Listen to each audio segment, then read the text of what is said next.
permasalahan yang dihadapi setelah pembelajaran mengkonstruksi teks eksposisi. Ada beberapa siswa yang merasa kesulitan di dalam mengkonstruksi teks eksposisi.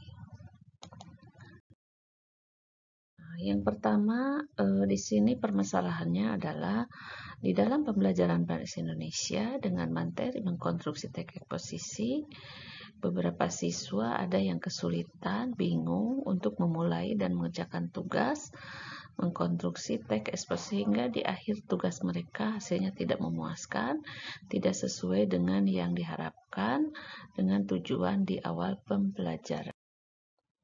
Kemudian akar permasalahannya, permasalahan mengenai peserta didik yang kesulitan dan bingung bagaimana dia memulai dari mana akan mengkonstruksi atau menulis atau membuat gagasan argumentasi. Jadi di sini permasalahannya adalah masih kebingungan untuk menentukan untuk menentukan topiknya, kemudian bagaimana dia akan menyampaikan gagasan, bagaimana dia akan menyampaikan argumentasi. Alternatif solusi yang disampaikan, yang diberikan kepada siswa oleh guru.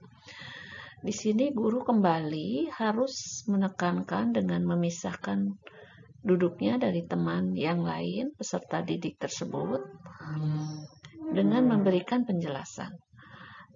Tentunya di sini guru harus mengkondisikan peserta didik yang dipisahkan, peserta didik dengan memisahkan duduknya agar lebih fokus dan perhatian sehingga ketika guru menyampaikan penjelasan bimbingan dapat dipahami.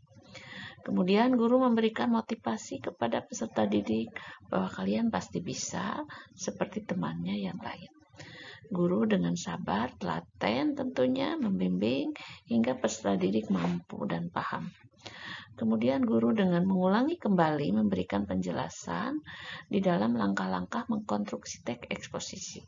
Jadi sini guru harus kembali memberikan penjelasan dengan sabar, dengan telaten, agar peserta didik tersebut bisa mengikuti seperti temannya yang.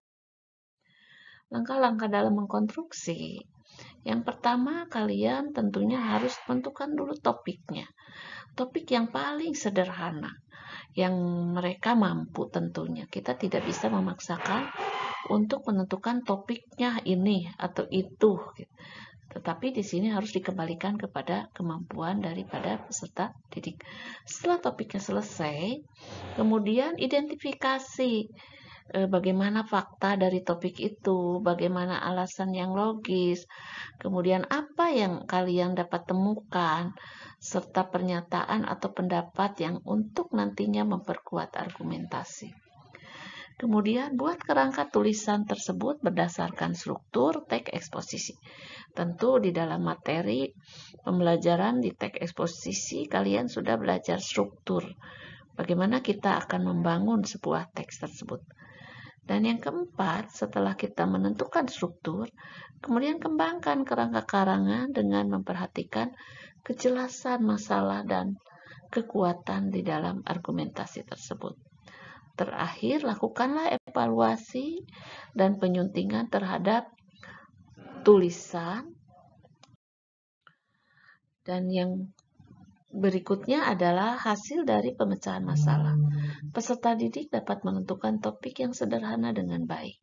Kemudian mengidentifikasi dengan fakta, alasan yang logis.